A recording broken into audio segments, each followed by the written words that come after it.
Welcome to The Explainer. Today, we're diving into the story of Anuradhapura, a truly magnificent ancient city right in the heart of Sri Lanka. For over 1,000 years, it was the center of a powerful kingdom, and then, poof, it just vanished. I mean, it sounds like something straight out of a fantasy novel, doesn't it? A huge, thriving city, the seat of all power, just disappearing from the map, completely swallowed by the jungle. But, this isn't fiction. This is the real story of Anuradhapura. And we're not just talking about some small settlement that was around for a bit. This city was the capital of a powerful kingdom for almost 1,400 years. Think about that.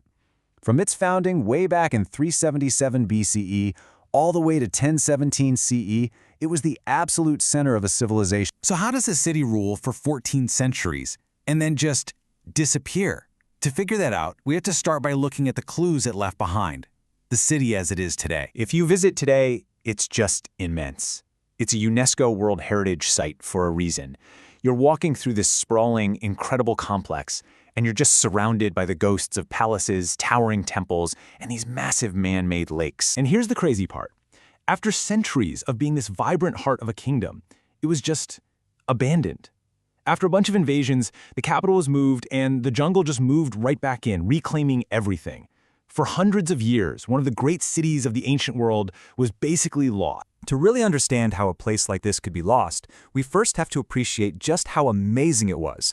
So, let's go back in time, back to its golden age. Okay, so the city's story is just epic. It all kicks off in the 4th century BCE with its founder, King Pandukabhaya. A century later, a huge spiritual shift happens when Buddhism arrives. Then, by the 2nd century BCE, it becomes this unified capital under a legendary king. And this incredible run lasts all the way until the 11th century CE, when invasions finally led to its abandonment. Every great story needs a visionary founder, right?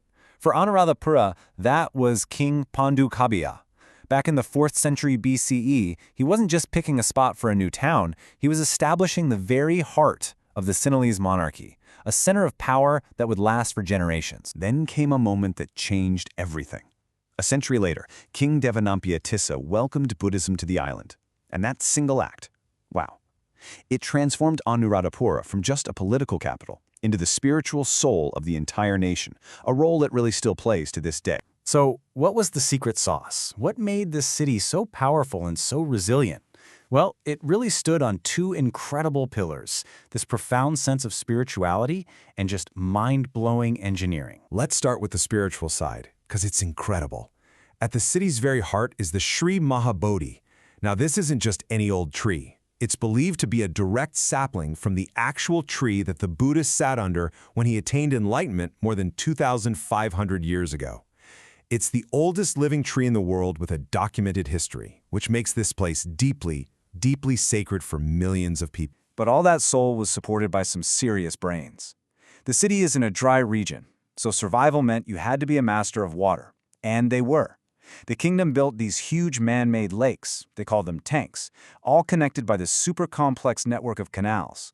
This advanced irrigation system was the absolute backbone of their economy. It let them grow enough rice to feed a huge population and, of course, to fund all those magnificent temples. Now for the great news, this lost city is found, and it's totally accessible. So, how can you go experience this for yourself? Let's get into the practical side of things. Getting there is really part of the adventure. From Colombo, the capital, you can take this beautiful 4-hour train ride or just drive. You get to watch the entire landscape change as you get closer to the country's ancient heartland. And once you're there, wow. The sheer scale is just breathtaking. You can explore these giant dome-shaped shrines called stupas, you can feel the deep history at the sacred Bodhi tree, or you can even rent a bike and just get lost on these ancient paths. And seriously, for a moment of pure peace, a boat ride on one of those huge ancient reservoirs at sunset, it's unforgettable. Okay, so to make the most of your trip and, be a thoughtful visitor, there are just a few final, really important things you should keep in mind. First things first, timing is everything. The dry season, which is roughly April to September, gives you the best weather for exploring all these massive outdoor ruins. It does get pretty hot, so you'll want to plan your big activities for the cooler parts of the day, like early morning or late afternoon. A little bit of prep really goes a long way here. Remember to dress modestly. That means covering your shoulders and knees, because this is still a very active pilgrimage site. The sun is no joke, so stay hydrated. And here's my top tip.